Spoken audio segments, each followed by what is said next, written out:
राधे राधे, कैसे हो आप सभी। चलिए यहाँ पे जो स्क्रीन पे देख रहे हैं ये ट्री 2.0 का पेपर है जो कि 2023 में हुआ था। ठीक है, और ये प्रश्न पत्र होंगे कक्षा 9 यानी कि आप लोग क्लास 9 10 का जो एग्ज़ाम देने वाले हैं। ठीक है, या फिर आप टीजीटी कोई भी 6 to 8 या फिर 9 10 या फिर 11 12 देख सकते हो कि पेपर किस तरह से रहता है। ठीक है, प्रीवियस ईयर पेपर इंपॉर्टेंट हो जाता है तो ये व्याख्या सहित होगा। तो सबसे पहले इसमें हिंदी इंग्लिश क्वालिफाइंग मार्क होता है जिसमें आप 9 नंबर ला सकते हो। उसके बाद 9 नंबर में 22 हिंदी होता है, इंग्लिश 8 होता है, उसमें 3-3 सवाल कर सकते हो, 9 हो जाएगा। ठीक है, तो कह रहा है 8वां सवाल, मदर्स पेरेंट्स आर यानी कि मदर्स यानी कि मम्मी के पेरेंट्स हम लोगों को कौन लगेंगे, तो मैटरनल ग्रैंड पेरेंट्स लगेंगे। ठीक है, और यदि यहाँ पे फादर्स पेरेंट बोल दिया जाता तो यहाँ पे पैटर्नल ग्रैंड पेरेंट्स हो जाते हैं। ठीक है भाई, समझ में आ गया। अब चलते हैं हिंदी वाले सवाल पे। हिंदी वाले सवाल यहाँ पे 5 मिनट में हम लोगों ने इंग्लिश वाले सवाल कर दिए। अब हिंदी वाले इस तरह से ही आप लोगों को वहाँ करना होगा। निम्नलिखित में से कौन सा प्रत्यय रहित शब्द है। अच्छा, उपसर्ग प्रत्यय सभी को पता है। उपसर्ग जो होता है शुरू में उसका स्थान जुड़कर बदल देता है और बाद में जुड़कर जो होता है वो प्रत्यय बदलता है। तो इसमें कह रहा है कि प्रत्यय रहित शब्द है यानी कि प्रत्यय नहीं, यानी कि प्रत्यय रहित, समझ रहे हो, यानी कि उसमें प्रत्यय रहे या न रहे शब्द जो है बन जाता है। ठीक है, तो आंसर अगर झुकाव, झुकाव ये तो होगा प्रत्यय के साथ। उल्लेखनीय ये भी है, और भावहीन ये देखिए इसमें जो है आपको प्रत्यय रहित शब्द दिख रहा है, तो आंसर इसका कौन सा हो जाएगा, ऑप्शन बी हो जाएगा। ठीक है दोस्तों, अब सवाल संख्या 10th पे चलेंगे। अब 10th जो है हिंदी वाले सवाल में 10th क्या करा है कि भाषा की उपयुक्त परिभाषा है, यानी कि भाषा की कोई डिफिनीशन बताओ। ठीक है, तो भाषा की डिफिनीशन क्या हो जाता है कि विचार या भाव प्रकट करने के साधन भाषा होता है। अगला सवाल 11वां है, स्वर के कितने प्रकार होते हैं। ठीक है, तो स्वर्ग के 2 प्रकार होते हैं। कौन कौन, हर्ष एवं दीर्घ। ठीक है, तो कौन कौन सा हो जाएगा, हर्ष एवं दीर्घ, तो ऑप्शन ए हो जाएगा इसका आंसर। ठीक है, 12वां सवाल कह रहा है कि हर्ष स्वर कौन सा है, तो हर्ष स्वर अ से निकलता है। ठीक है, अ स्वर अ से निकलता है, तो इसका आंसर ऑप्शन कौन सा हो जाएगा, ए हो जाएगा। ठीक है, अब चलते हैं अगला सवाल जो है 12वां सवाल। ठीक है, 12वां हो गया ना, 13वां सवाल चलते हैं। 13वां सवाल ये साइड होगा, तो 13वां सवाल हिंदी का जो है हम लोग पहुंच गए हैं। तो सबसे पहले चलेंगे कि उच्चारण के आधार पर। ठीक है, सबसे पहले उच्चारण के आधार पर व्यंजनों का वर्गीकरण कितने भागों में किया जा सकता है, तो व्यंजनों का वर्गीकरण जो है 8 भागों में हम लोग करते हैं। और कौन कौन सा व्यंजन होता है वो देख लेंगे हम लोग। पहला होता है स्पर्शी व्यंजन, दूसरा होता है संघर्षी व्यंजन। ठीक है, स्पर्शी व्यंजन, दूसरा संघर्षी व्यंजन, तीसरा स्पर्श संघर्षी व्यंजन, चौथा नासकीय, 5वां पार्श्व, 6ठा प्रकंपी, 7वां उत्प्रेरित, 8वां अर्धस्वर। ठीक है, तो ये जो है उच्चारण के आधार पर व्यंजन के कितने भाग होते हैं, तो 8 होते हैं। ठीक है दोस्तों, ऑप्शन सी हो जाएगा। अगला सवाल चलते हैं। सबसे पहले अगला सवाल ये रहा आपके सामने स्क्रीन पे, कह रहा है कि अल्प ध्वनि, ठीक है, अल्प प्राण ध्वनि कौन सी होती है, यानी कि जैसे कोई उच्चारण किया, जैसे च छ ज, ये अल्प आधा यानी कि आधा जीभ लग रहा है। ठीक है, तो ख तो पूरा लग रहा है, ये तो होगा नहीं, ये दीर्घ हो जाएगा।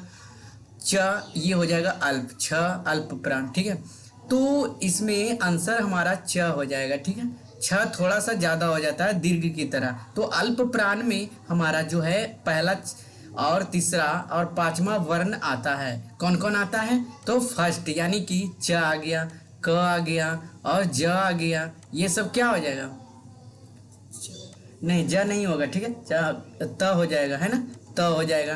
तो पहला तीसरा यानी कि ग, इसमें आ जाएगा ज और इसमें आ जाएगा त द। ठीक है, और फिर कह रहा है 5वां यानी कि अंग और च छ ज ज इया तथा दद न, ये सब क्या हो जाएगा, ये सब अल्प प्राण हो जाएगा। यानी कि आपको ये जो है ये याद रखना है कि यानी कि पहला, तीसरा और पांचवा जो होगा वो क्या होगा, अल्प प्राण होगा। बाकी जो बच गया वो क्या हो जाएगा, दीर्घ प्राण हो जाएगा। ठीक है दोस्तों।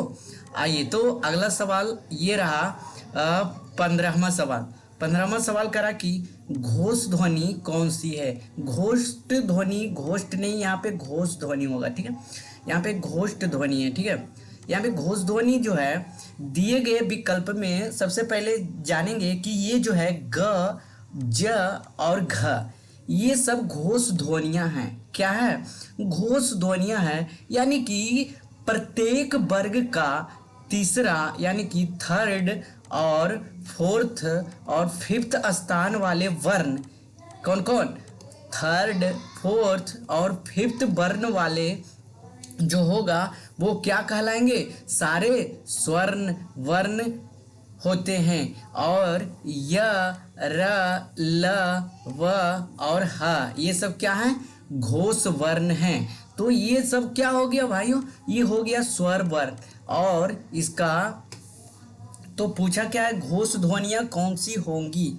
तो घोष ध्वनियाँ तो इसमें है ही नहीं, ग, ज, ध ये सब क्या है, स्वर है। और ये हो जाएगा य, र, ल, व घोष ध्वनियाँ होगा। ठीक है, तो इसमें घोष ध्वनियाँ पूछा है तो ऑप्शन ई होना चाहिए, ऑप्शन डी दे दिया है। ठीक है, जो कि गलत होगा। चलिए अब 15वां से 16वां सवाल हम लोग पहुँच गए हैं। ठीक है, 16वां सवाल आगे स्पर्शी व्यंजन कह रहा है कि स्पर्शी व्यंजन में कौन सा हम लोग बताए थे, स्पर्शी व्यंजन जो होता है प, फ और म, तीनों जो होता है स्पर्शी व्यंजन होगा। ठीक है, स्पर्शी व्यंजन क्या क्या होता है, जिसमें लगता है कंठ, तालु, मुर्दा, दंत और ओष्ठ स्थानों के स्पर्श से बोले जाते हैं, ये सब लगता है। ये सब क्या हो गया, स्पर्शी व्यंजन हो गया। ठीक है दोस्तों, अब 17वां सवाल, यानी कि आप लोग 16 सवाल कर चुके हैं यहाँ पे। ठीक है, 17वां सवाल आगे यहाँ पे जो कह रहा है कि अग्नि शब्द का विशेषण क्या है। अग्नि शब्द का विशेषण शब्द में हो जाएगा अग्रही और अग्नि, अग्रिक। ठीक है, तो ऑप्शन बी हो जाएगा। अग्नि शब्द का क्या हो जाएगा, अग्निय हो जाएगा। ठीक है, अब 18वां सवाल कह रहा है प्रकंपी व्यंजन। ठीक है, प्रकंपी व्यंजन र है, जिन व्यंजनों के उच्चारण में जिह्वा को 2 से 3 बार कंपन करना पड़ता है तो उसे प्रकंपी कहते हैं। जैसे स, तलब स, मूर्धन स, दंड स, ये सब क्या हो जाएगा दोस्तों, ये प्रकंपी व्यंजन हो जाएंगे। हाँ, ये भी क्या है, प्रकंपी व्यंजन है। तो ये सब उसे प्रकंपी व्यंजन है, जबकि स उष्म व्यंजन है ना। र प्रकंपी व्यंजन, र स प्रकंपी व्यंजन तो तीनों होना चाहिए, र भी होना चाहिए। ठीक है, तो इसको देखते हैं आगे। ठीक है, अगर ऑप्शन सी दिया है तो आप लोग सी के साथ जा सकते हो। ठीक है, ऑफिशियल, लेकिन इसमें डाउट है थोड़ा सा। अब अर्ध स्वर कह रहा है, अर्ध स्वर में ये ऑप्शन में अर्ध स्वर कौन आपको नजर आ रहा है, तो य और व जो है ये क्या हो रहा है, देखिए य व अर्ध स्वर अड़ पूरा आ रहा है, जबकि ड़ जो है ढ़ का उत्पंची व्यंजन है। ठीक है, आइए अब 20वां सवाल आपके स्क्रीन पर ये रहा, जो कि च वर्ग के बारे में पूछा गया है कि व्यंजन है, च वर्ग का व्यंजन कौन हो जाएगा। तो ये छ भी है, ज भी है, झ भी है, यानी कि उपयुक्त में से एक से अधिक। तो देखिए क वर्ग में कौन कौन आ गया, क ख ग घ, च वर्ग में च छ ज झ, ट वर्ग में ट ठ, त वर्ग में त थ, य वर्ग में प फ ब भ। ठीक है, तो ये सब अलग अलग है जो आप लोग देख सकते हो। अब 21वां सवाल आ गया आपके स्क्रीन पे, जो कि कह रहा है कि क के की, ख विहंग, ग खग, घ पिक विकल्पों में कौन सा युग्म पक्षी के पर्याय का है, यानी कि पक्षी के पर्याय का पूछा है। तो देखिए ख और ग जो है विहंग है और खग दोनों विकल्प जो है पक्षी के पर्याय हैं, अतः ख और ग क्या हो जाएगा, इसका आंसर ऑप्शन बी हो जाएगा दोस्तों। ठीक है। अब अगला सवाल जो है 22वां सवाल हम लोग करेंगे, उसके बाद जो है तुरंत 30 पे पहुंच जाएंगे, ठीक है, और जो कि उसके बाद सामाजिक विज्ञान स्टार्ट करेंगे, ठीक है। चलिए 22वां सवाल कह रहा है कि विलोम शब्द का कौन सा युग्म सही है, कौन सा विलोम अपोजिट शब्द का जो है ऑप्शन कौन सा सही है। तो इनमें से कोई भी शब्द जो है सही नहीं है, यहाँ पे सही पूछा है, जो कि विकल का विलोम क्या होगा, अविकल। कुत्सा का विलोम हो जाएगा प्रशंसा। का पुरुष का विलोम क्या हो जाएगा, पुरुषार्थी। ठीक है दोस्तों, सबको समझ में आ गया। अगला सवाल 23वां सवाल ये रहा, कह रहा है कि निम्नलिखित में से कौन सा वाक्य अशुद्ध है। तो इसमें जो है आपको सेंटेंस दिए गए हैं और आपको गलत वाक्य को ढूंढना होगा। तो यह कहना आपकी गलती है, ये तो सही है। चरखा चलाना चाहिए, ये भी सही है। मुझसे यह काम संभव नहीं है, ये भी सही है। यानी कि उपयुक्त में से कोई नहीं जो होगा इसका आंसर हो जाएगा। क्यों? क्योंकि इसमें अशुद्ध पूछा है, लेकिन यहाँ पे सारे क्या हैं, शुद्ध हैं। ठीक है, तो आंसर कौन सा हो जाएगा, 23वां। आप चलते हैं 24वां सवाल, यानी कि कह रहा है कि रचना के आधार पर कौन सा विकल्प का भेद नहीं है। तो रचना के आधार पर उपवाक्य वाक्य का भेद नहीं है, तो उपवाक्य इसका क्या हो जाएगा, आंसर। यानी कि सरल वाक्य, संयुक्त वाक्य और मिश्रित वाक्य, ये सब क्या हो जाते हैं, रचना के आधार पर भेद हैं 3। कौन कौन, सरल, मिश्रित और संयुक्त भेद। ठीक है, अच्छा 24वां के बाद जो है 25वां और 26वां तुरंत खत्म करते हैं। ठीक है, यानी कि 25वां कह रहा है कि जिन शब्दों से न्यूनता, लघुता, हीनता तथा तुच्छता का बोध हो उसे क्या कहते हैं। तो उनार्थक शब्द कहते हैं। जिन शब्दों में न्यूनता, लघुता और हीनता का, तुच्छता का बोध हो उसे उनार्थक शब्द कहते हैं। अच्छा, एकार्थी शब्द किसे कहते हैं, ये शब्द देखने पर अनेकार्थी और समानार्थी शब्द जैसे प्रतीत होते हैं, लेकिन ये समानार्थी शब्द नहीं हैं। इन शब्दों का जो कभी भी एक से अधिक अर्थ नहीं होता है। व्यक्तिवाचक संज्ञा एकार्थी शब्द के अच्छे उदाहरण हैं। समझ में आ गया। अच्छा, अब ये 26वां सवाल आपके स्क्रीन पर ये रहा, कह रहा है कि 26वां सवाल सबसे पहले देखेंगे कि जिसे बुलाया ना गया हो वाक्यांश के लिए उपयुक्त एक शब्द क्या होगा। तो जिसे बुलाया ना गया हो, तो जो है बिन बुलाए चलाए उसे क्या कह सकते हैं, अनासक्त या फिर अनाहित या अदय कह सकते हैं। क्या कह सकते हैं, जिसे बुलाया ना गया हो वाक्यांश के लिए वाक्यांश और शब्द, जो किसी विषय में आसक्त ना हो अनासक्त, जिसे देना आवश्यक ना हो आदेय। ठीक है, तो ऑप्शन सी हो जाएगा, जिसे बुलाया ना गया हो शब्द का क्या हो जाएगा, अनाहुत। 27वां सवाल करा है, संज्ञा की माप तौल का बोध कराने वाले विशेषण कहलाते हैं। तो कौन सा क्या कहलाते हैं, तो माप और तौल क्या हो जाएगा, परिमाणवाचक क्या हो जाएगा, परिमाणवाचक। गुणवाचक क्या हो जाएगा, जिसका गुण दोष बताया जाए। संख्या यानी कि नंबर जो गिन के बताया जाए। परिणाम यानी कि मापा तौला जाए। ठीक है, अब 28वां सवाल की तरफ बढ़ते हैं। 2 सवाल और रह गए, बस होने वाले हैं। ठीक है, अब 28 और 30 करते हैं, उसके बाद जो है हम लोग सोशल साइंस की तरफ चलते हैं। रचना के आधार पर जल शब्द किस कोटि का है। तो कह रहा है कि रचना के आधार पर, तो रचना के आधार पर जल शब्द रूढ़ शब्द की कोटि का शब्द है। ठीक है, किस शब्द का कोटि का शब्द है, रूढ़ शब्द का। तो रचना के आधार पर शब्द के कितने भेद हो गए, तो रूढ़ शब्द, यौगिक शब्द और योग रूढ़ शब्द। ठीक है, तो लेकिन जल शब्द जो है वो रूढ़ शब्द से बना है, तो ऑप्शन कौन सा हो जाएगा, ए हो जाएगा। ठीक है दोस्तों, अब ये जो है 29वां सवाल आपके स्क्रीन पर ये रहा, निम्नलिखित में से कौन सा मात्रिक छंद है। तो मात्रिक पूछा गया है,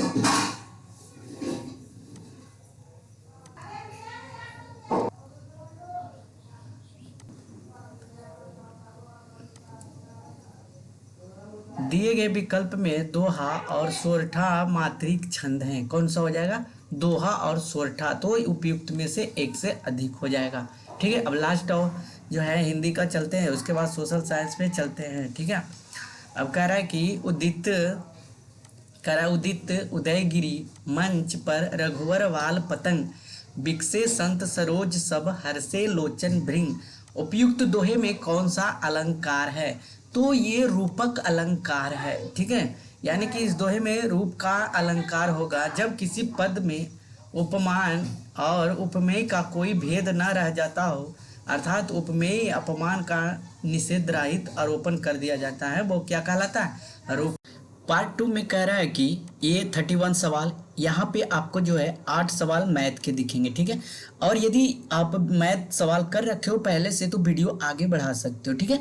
तो अगर ये जो सॉल्यूशन है इस पे तो ये बहुत बड़ा है, ठीक है।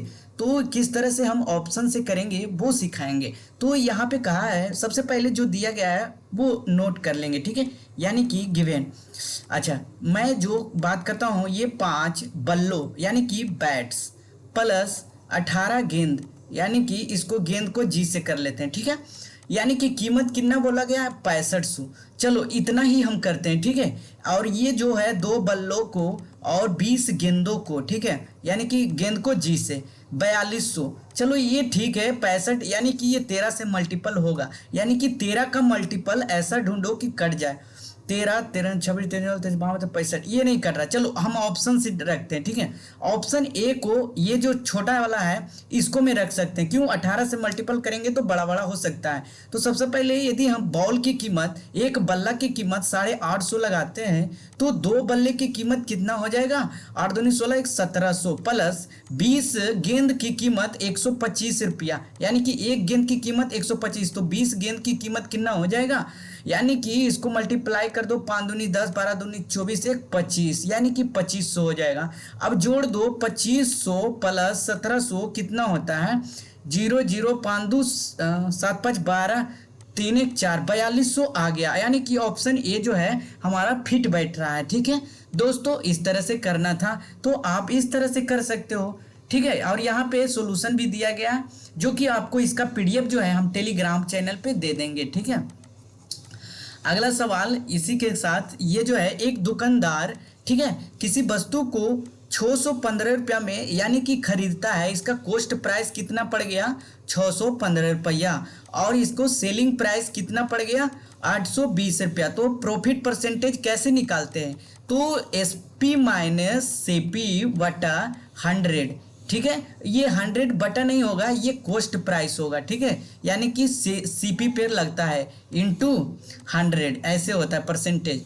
अब एसपी माइनस सीपी तो कैंसिल कितना हो जाएगा? 820 में से 615 घटा दो, 10 में से 5 जाएगा 5, 1 में से 1 जाएगा 0, और यहाँ पे कितना 8 में 205 रुपया का फायदा हो रहा है किस पे? 615 रुपया पे, इंटू मल्टीप्लाई 100। अच्छा अब जो है 5 बार में ये कट रहा है लगता है, तो कैसे? 3 पचे 15, 12 पचे 60, 1 61, ठीक है, कट गया। अभी इसको जो है 1 4 पचे 20, 41 बार में ये भी कट गया। अब ये 3 बार में ये भी कट गया, ठीक है। अब ये 100/3 किसका परसेंटेज होता है? तो ऑप्शन बी का होता है। फ्रैक्शन वैल्यू पता होगा सबको, ठीक है दोस्तों। तो इसका आंसर बन गया 32 का, ठीक है। 32 का कितना? 33%। अब देखिए यहाँ पे हम लोग चलते हैं 33 सवाल। 33 सवाल क्या कह रहा है दोस्त?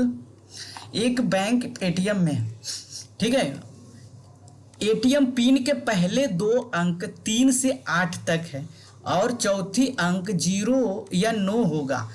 उस हैकर को पिन का पता करना है तो कितने प्रयास करने पड़ेंगे? ये आ गया प्रोबेबिलिटी का सवाल। अगर आपने प्रोबेबिलिटी का सवाल किए होंगे तो सबसे पहले क्या करना है आपको? ये 3 से 8 तक, 0 से 9 तक, या 0 9 को जो है पहले अंक को भरने का तरीका क्या होगा? 6, यानी कि 3 4 5 6 7 8, कितना अंक हो गया? 6 अंक। फिर दूसरे अंक में कितना हो जाएगा? 6 अंक। दूसरे अंक भरने का तरीका, तीसरे अंक भरने का तरीका 0 से 9 तक कितना हो जाएगा? 10। चौथे अंक भरने का तरीका जो है 0 या फिर 9 हो सकता है, 0 या फिर 9 तक, यानी कि 2। तो टोटल कितना तरीका हो जाएगा?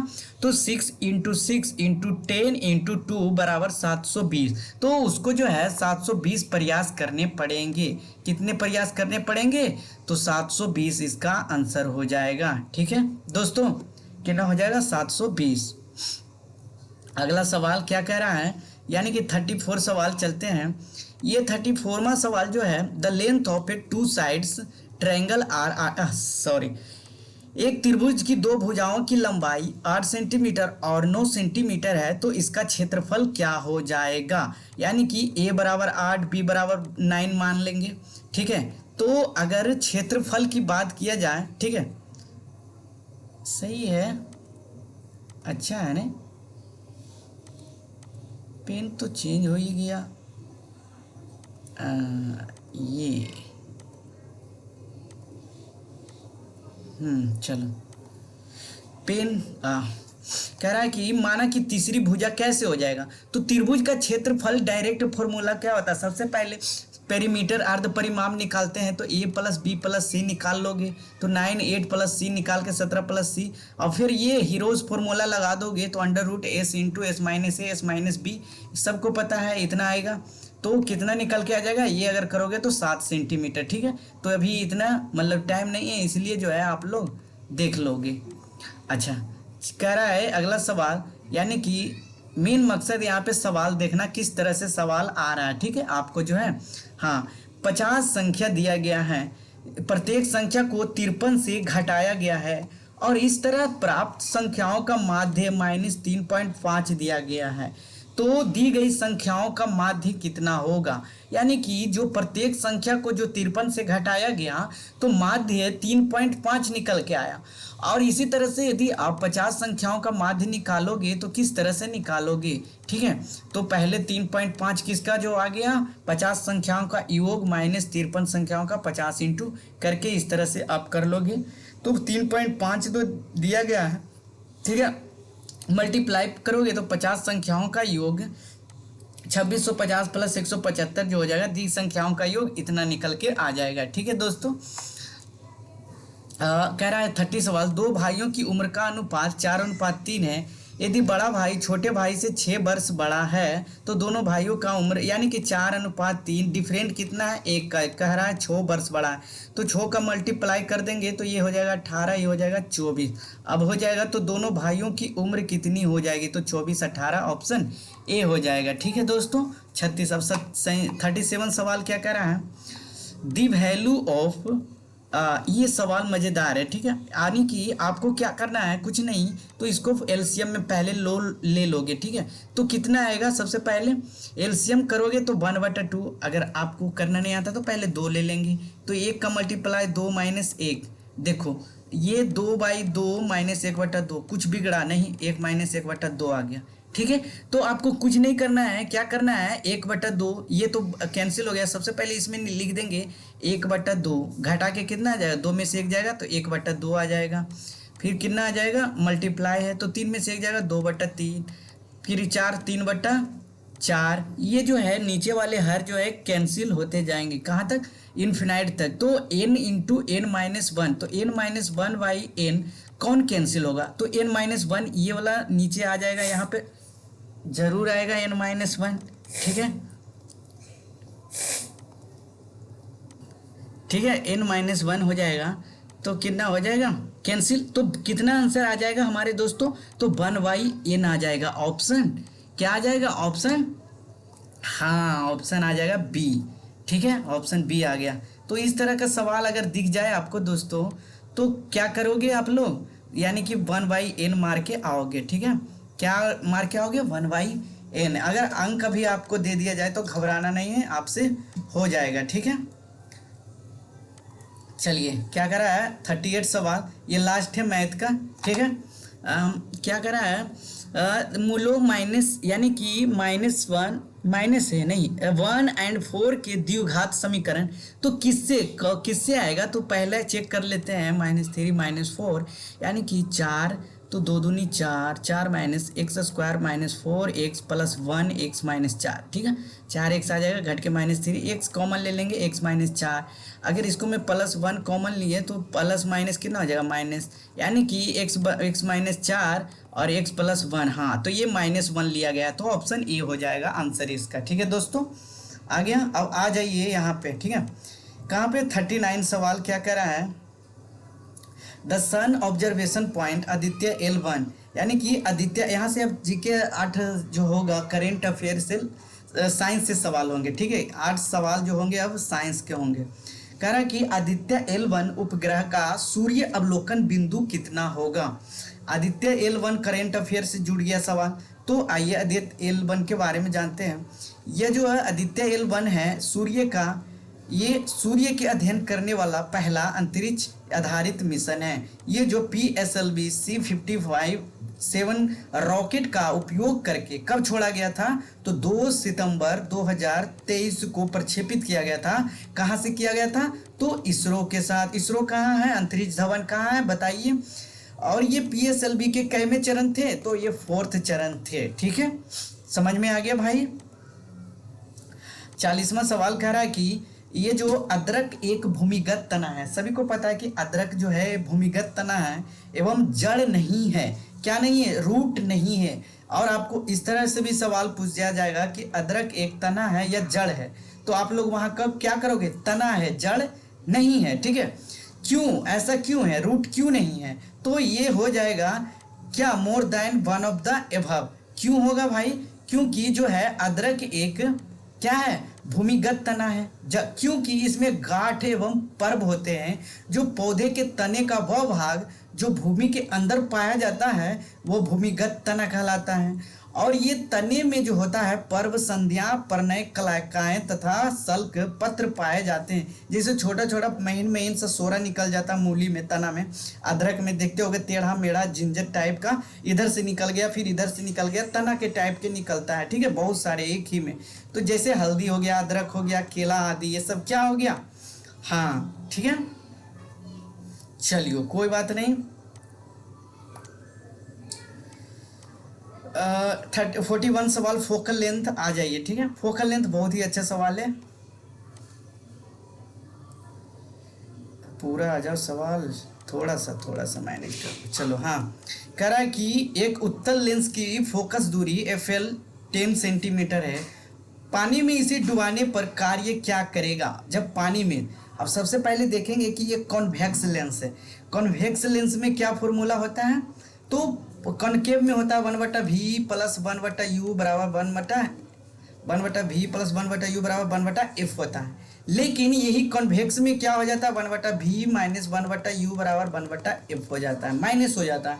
अब यहाँ पे फोकस सेंटीमीटर है, कितना, 10 दिया गया है, ठीक है। तो उत्तल लेंस की फोकस दूरी कितना हो जाएगा, FL/10 सेंटीमीटर, जो कि पानी में डुबाने पर FL कितना हो जाएगा,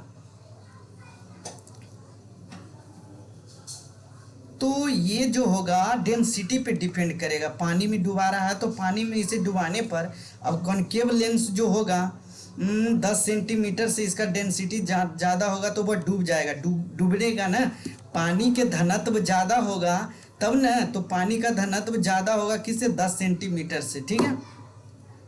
तो आंसर तो होना चाहिए कॉन्वेक्स लेंस, उत्तल लेंस की तरह convex lens is greater than 10 centimetre, ठीक है। फोकल लेंथ यहाँ पे इक्वल दे दिया है, ठीक है। अच्छा, ये डॉट सेशन में करेंगे फिर से, ठीक है। देखते हैं इसको सवाल, ठीक है दोस्तों। क्या कह रहा है 42 सवाल कि हालांकि दृश्य प्रकाश में जल पारदर्शक होता है, दूरस्थ वस्तुओं को जल की महीन बूंदों से निर्मित कोहरे में नहीं देखा जा सकता। ऐसा इसलिए होता है क्योंकि जब वाटर जब करीब से देखते हैं तो पारदर्शक होता है, और दूर से देखते हैं जब महीन बूंद को तो यह कोहरा जैसा दिखाई नहीं देता। ऐसा क्यों होता है, ठीक है, बताओ। क्या होता है कि ये जो होता है स्कैटर्ड क्रिएट करता है। जैसे आप लोग गर्मी के दिन में गाड़ी पे बैठे होंगे तो दूर सड़क पे देखते होंगे तो वहाँ पे पानी की तरह दिखाई देता है, ठीक है। तो ये स्कैटर्ड होता है, पानी बिखरा हुआ अवशिष्ट निर्मित पर, यानी कि वहाँ पानी होता नहीं है लेकिन जल दिखाई प्रतीत होता है, ठीक है। अच्छा, किस कारण से होता है वो जवाब दीजिएगा आप लोग, ठीक है। 43 सवाल, एक वर्णी प्रकाश एक माध्यम से दूसरे माध्यम में प्रवेश करता है, निम्नलिखित में से कौन सा गुण नहीं है, ठीक है। मोनोक्रोमेटिक लाइट्स जो होता है एक माध्यम से दूसरे माध्यम में प्रवेश करता है, तो कौन कौन से गुण होते हैं वो पहले बताइए।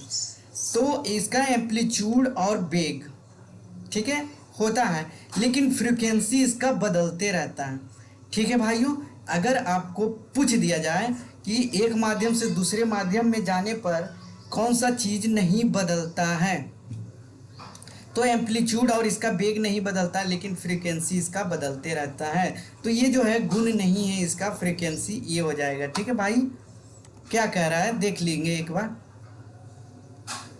हाँ, तरंगदैर्घ्य जो है फ्रीक्वेंसी है बदल जाती है, फ्रीक्वेंसी नहीं बदलती है, लेकिन एम्पलीट्यूड जो है इसका, एम्पलीट्यूड एंड वेलोसिटी बदल जाता है। एम्पलीट्यूड एंड वेलोसिटी जो है बदल जाता है। मैंने उल्टा कह दिया था, ठीक है, ये साउंड में होगा, लेकिन लाइट में जो होगा, साउंड में फ्रीक्वेंसी नहीं बदलता है, लेकिन लाइट में फ्रीक्वेंसी बदलता है। ठीक है दोस्तों, यहाँ पे ध्यान दीजिएगा। 44 कह रहा है कि निम्नतः अवस्था में हाइड्रोजन परमाणु की कक्षा में एक इलेक्ट्रॉन की चाल कितना होगा, तो CY137 हो जाएगा। कितना हो जाएगा? CY137। अब आ जाए 45, एक कृनिष्का एक उच्च तापक्रम T वाट पर प्रति वर्ग मीटर की दर से ऊर्जा का विकिरण करती है। जब T/3 के तापक्रम कर दिया जाए तो विकिरित ऊर्जा होगी। विकिरित ऊर्जा की बात की गई है दोस्तों, यानी कि यहाँ पे आंसर क्या हो जाएगा? इसका आंसर हो जाएगा, एक सेकेंड, E/16 हो जाएगा। ठीक है, अब 67 सवाल क्या कर रहा है? 46 हो जाएगा ना, 46 सवाल। द एसिड कि अम्ल जो अम्लीय KMnO4 का रंग नष्ट कर सकता है, कौन सा अम्ल बताओ? वो कौन सा अम्ल है जो KMnO4 का रंग नष्ट कर सकता है? तो हो जाएगा C6H8O7। ठीक है, यानी कि पोटेशियम पर मैग्नेट का रंग जो है नष्ट कर सकता है कौन? Citric acid. कौन? Citric acid. इस तरह से आप कर सकते हो। 47 सवाल कह रहा है कि बंगलार माटी, अच्छा बांग्लार माटी, बंगलार जल के लेखक कौन थे? जो मूल रूप से 1905 में लॉर्ड कॉर्जन द्वारा बंगाल के विभाजन के खिलाफ एक विरोध गीत था, और जिसके लिए पश्चिम बंगाल विधानसभा ने हाल ही में नए राज्य गान को प्रस्तावित कर दिया गया है। तो कौन थे? रविंद्रनाथ टैगोर। उन्होंने टैगोर केसरी हिंद मिला था क्या रविंद्रनाथ टैगोर को?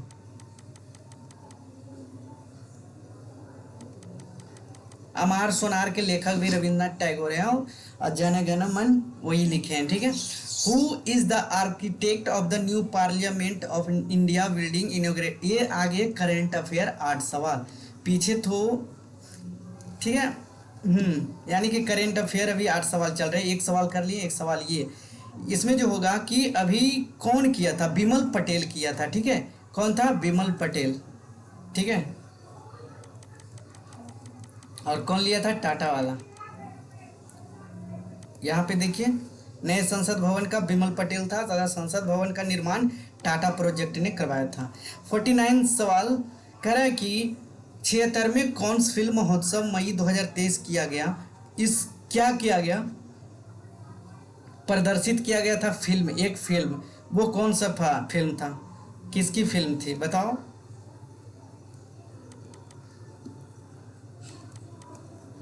तो इसका आंसर हो जाएगा वन ऑफ द एबव। ठीक है, यानी कि अनुराग कश्यप की निर्देशित फिल्म केनेडी, सही है, तथा बन्नू बहल। कौन? बन्नू बहल और केनेडी दोनों जो है प्रदर्शित किया गया था।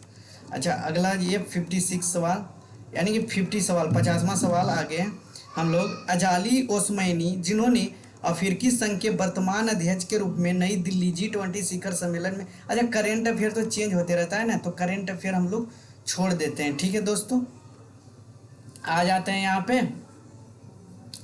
हाँ, हिस्ट्री में आ जाते हैं। ठीक है, यानी कि INM इंडियन नेशनल मूवमेंट में आ जाते हैं, क्योंकि उससे 8 सवाल आपको देखने को मिलेंगे INM से, इंडियन नेशनल मूवमेंट से। ठीक है, तो कह रहा है कि भारतीय राष्ट्रीय सेना इंडियन नेशनल आर्मी के संस्थापक कौन थे? सभी को पता है, मोहन सिंह थे। इंडियन नेशनल आर्मी के संस्थापक कौन थे? तो मूल रूप से कैप्टन मोहन सिंह ने कब किए थे? 1942 में। और जापान में बंदी बनाए गए भारतीय युद्धबंदियों के साथ सिंगापुर में की थी। कहाँ की थी? सिंगापुर में की थी। किसके कहने पे? तो सुभाष चंद्र बोस जी के कहने पे। ठीक है। अच्छा, कह रहा है कि 53 सवाल, ताना भगत आंदोलन किससे संबंधित है? तो ये ताना भगत आंदोलन जो है ये आदिवासियों से संबंधित आंदोलन है जो कि 1914 से 1919 तक चला था। और यह जो है बिहार, वर्तमान में झारखंड, पहले बिहार तो साथ था, छोटा नागपुर पठार में जतरा भगत और तुसिया भगत द्वारा किया गया था। कौन कौन? जतरा भगत और तुसिया भगत द्वारा। इसे उराव थाना भगत आंदोलन के नाम से भी जाना जाता है। तो अगर आपको पूछ दिया जाए कि उराव थाना भगत आंदोलन के नाम से कौन जाना जाता है, तो आदिवासी आंदोलन, ताना भगत आंदोलन। ठीक है दोस्तों। 40 कह रहा है कि किस राज्य में रक्षाबंधन को ब्रिज सुरक्षा दिवस के रूप में भी मनाया जाता है? तो सभी को पता है, बिहार। रक्षाबंधन पर्व को सुरक्षा दिवस के रूप में मनाया जाता है। इसका उद्देश्य पर्यावरण के प्रति लोगों को जागरूक करना है।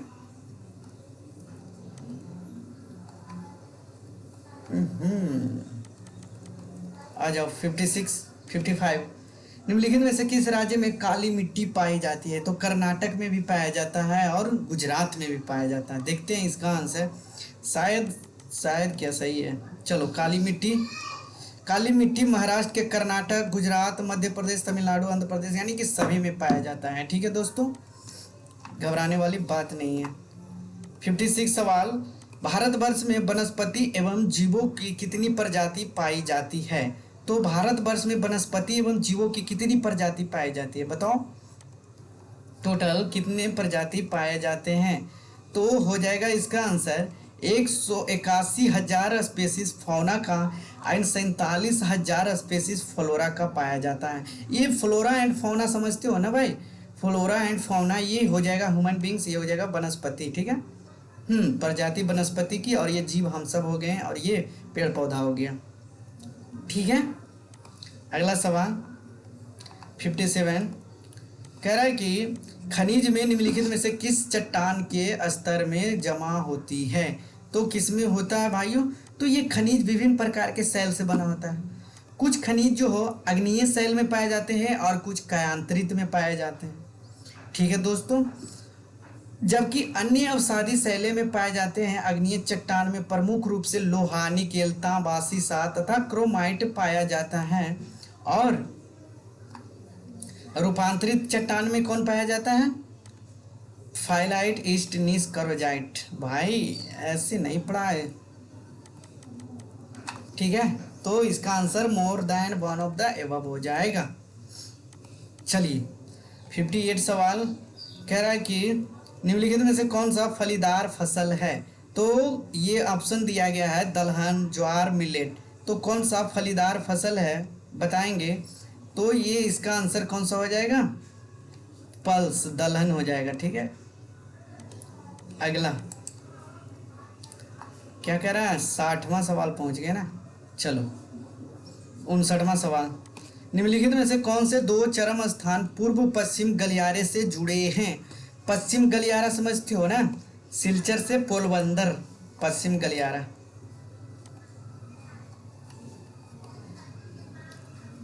कह रहा है 60वां सवाल पहले देख लेते हैं।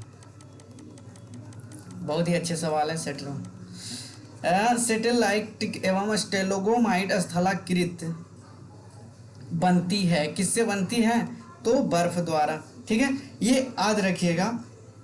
स्टेलेक्टाइट एंड स्टेलेग्माइट किसके द्वारा बनती है? तो ये बर्फ द्वारा बनती है। समझ गए दोस्तों? किस तरह से बनता है वो भी देख लेंगे। ये जो है स्टेलाइट चूने जैसा जल को टपकने से कंदरा छत के सहारे चूने के जवाब से उल्टे स्तंभ रूपी संरचना का निर्माण होता है, जिसे स्टेलेक्टाइट कहते हैं। ठीक है दोस्तों। अच्छा, ये जो 61 सवाल है, 22 अप्रैल को किस रूप में मनाते हैं? तो सभी को पता है कि वर्ल्ड अर्थ डे। 22 मई को 22 जनवरी, फरवरी, मार्च में 22 मार्च को जल दिवस के रूप में मनाते हैं। और अर्थ डे कब मनाया जाता है? तो 22 अप्रैल मई में मनाया जाता है, ठीक है, 22 मई को। वर्ल्ड अर्थ डे 22 अप्रैल को। ठीक है, सही है। इन्वेस्ट इन आवर प्लांट जो है था, थीम था इसका। 62 सवाल। 62 क्या कह रहा है? किस संगठन द्वारा बनाया जाता है भारत की स्थलाकृति मानचित्र? किस संगठन द्वारा बनाया जाता है? तो द सर्वे ऑफ इंडिया बनाता है, ठीक है। ये टोपोग्राफिकल मैप कौन बनाता है? तो सर्वे ऑफ इंडिया बनाता है। इसकी स्थापना कब की गई थी सर्वे ऑफ इंडिया की? तो 1767 ईस्वी में किया गया था, ठीक है दोस्तों। कह रहा है कि 60 विद्रोह को किसके द्वारा पहली बार प्रथम भारतीय स्वतंत्रता संग्राम के रूप में वर्णित किया गया था? तो विद्रोह को किसके द्वारा सबसे पहले स्वतंत्रता संग्राम के रूप में? तो ये हो जाएंगे बीडी सावरकर 1857 में, ठीक है, प्रथम भारतीय स्वतंत्रता संग्राम के रूप में वर्णित किए थे अपनी पुस्तक the Indian war of independence. The Indian war of independence में कौन? बीडी सावरकर जो थे, उन्होंने कब कहा था? हाँ, प्रथम भारतीय स्वतंत्रता संग्राम बोले थे, ठीक है। 64 आ जाओ। कह रहा है कि निम्नलिखित में से कौन सी घटना सबसे पहले हुई थी? तो सबसे पहले कौन सा हुआ था? संथाल रिवेलियन, ताना भगत, या फिर नन ऑफ द एबव? तो सबसे पहले चलते हैं दोस्त, ये जो ताना भगत किससे संबंधित है, और रिवेलियन जो है मुंडा विद्रोह किससे संबंधित है, ठीक है, और ये संथाल विद्रोह किससे संबंधित? बिरसा मुंडा जी पेड़ पौधे द्वारा झारखंड में किए गए थे। तो ये जो सबसे पहले संथाल विद्रोह हुआ था, ये संथाल विद्रोह 1855 में 30 जून को हुआ था, ठीक है ये। और बिरसा मुंडा विद्रोह जो हुआ था 1899 में, यानी कि 1855 में संथाल विद्रोह पहले हुआ था। अब ताना भगत आंदोलन जो हुआ था, ये कब हुआ था? ये ताना भगत 1914 में हुआ था, 1914 से लेकर 1920। तो सबसे पहले कौन हुआ था भाई? तो संथाल विद्रोह सबसे पहले हुआ था, उसके बाद रिवेलियन बिरसा मुंडा विद्रोह, फिर ताना भगत आंदोलन हुआ था। सबको पता चल गया? चलो अगला सवाल कह रहा है 69 कि 1817 में कलकत्ता में हिंदू कॉलेज की स्थापना किसने किया था? ठीक है, 1917 में, तो 1817 में कलकत्ता में हिंदू कॉलेज की स्थापना राजा राम मोहन राय जी एवं डेविड हेयर द्वारा हिंदू कॉलेज को बनाया गया था। अब सबसे पहली बात है कि ये डेविड हेयर अंग्रेज थे, और कौन? जो राजा राम मोहन राय थे इंडियन थे, दोनों मिल के। तो इसका आंसर जो हो जाएगा डेविड हेयर दिया गया है। अगर यहाँ पे राजा राम मोहन राय जी भी होते तो उपयुक्त में से एक से अधिक हो जाता। ठीक है दोस्तों। अच्छा 67 सवाल क्या कह रहा है? 69 हो गया, 70 सवाल, 70 पे पहुँच गए हम लोग। कह रहा है कि कांग्रेस का पहला लड़खड़ा रहा है। अच्छा, कांग्रेस का महल लड़खड़ा रहा। भारत में रहते हुए भी मेरी एक बड़ी महत्वाकांक्षा है कि यह शांति के साथ मरने में सहयोग दे सकूं। ये एक अंग्रेज था, ठीक है, और कहा था कि कांग्रेस जो है, कांग्रेस का महल लड़खड़ा रहा है और हम चाहते हैं कि भारत में रहते हुए चाहते हैं इसको शांति से मरने दिया जाए। तो कौन था भाई? ये कर्जन था। कौन था? लॉर्ड कर्जन नहीं बोल सकते हैं, सिर्फ कर्जन, ठीक है।